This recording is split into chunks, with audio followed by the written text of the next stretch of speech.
عمر فاروق رضی اللہ تعالیٰ نے عرض کی، اے اللہ کے نبی صلی اللہ علیہ وسلم، دل چاہتا کہ اس مقام ابراہیم پہ 2 رکعت نماز نفل ادا کریں۔ اللہ نے قرآن نازل کیا، وَاتَّخَذُوا مِن مَّقَامِ إِبْرَاهِيمَ مُصَلًّى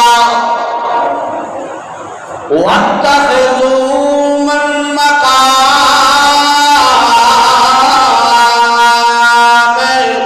إِبْرَاهِيمَ مُصَلًّى۔ میرے پیغمبر عمر کی زبان ہلی،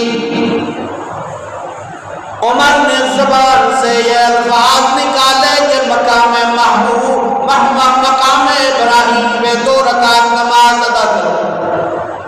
اللہ فرماتی ہے میں حکم دیتا ہوں مقام ابراہیم کو اپنے نماز کی جگہ بنا لے، مصلی بنا لے۔ اور ایک اور مقام ہے کہ عمر فاروق رضی اللہ تعالیٰ عنہ ایک دن رسول اللہ صلی اللہ علیہ وسلم کے پاس آ گیا۔ عبداللہ جلیل القدر صحابی ہے، مخلص صحابی ہے، آ کر کہنے لگا، اے اللہ کے نبی صلی اللہ علیہ وسلم، باپ فوت ہو گیا ہے۔ باپ کون تھا؟ رئیس المنافقین، بڑا منافق، کئی مقام پر مسلمانوں کو اس نے نقصان دیا تھا۔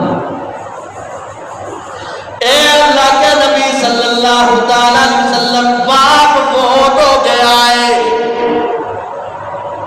اور کفن کے لیے آپ کی قمیض بھی چاہیے، آپ کی قمیض بھی چاہیے،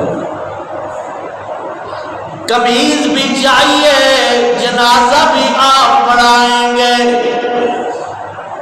دلوں کی بات تو اللہ جانتا ہے۔ رسول اللہ صلی اللہ علیہ وسلم رحیم اور شفیق ہے، مہربان ہے، محبت کرتا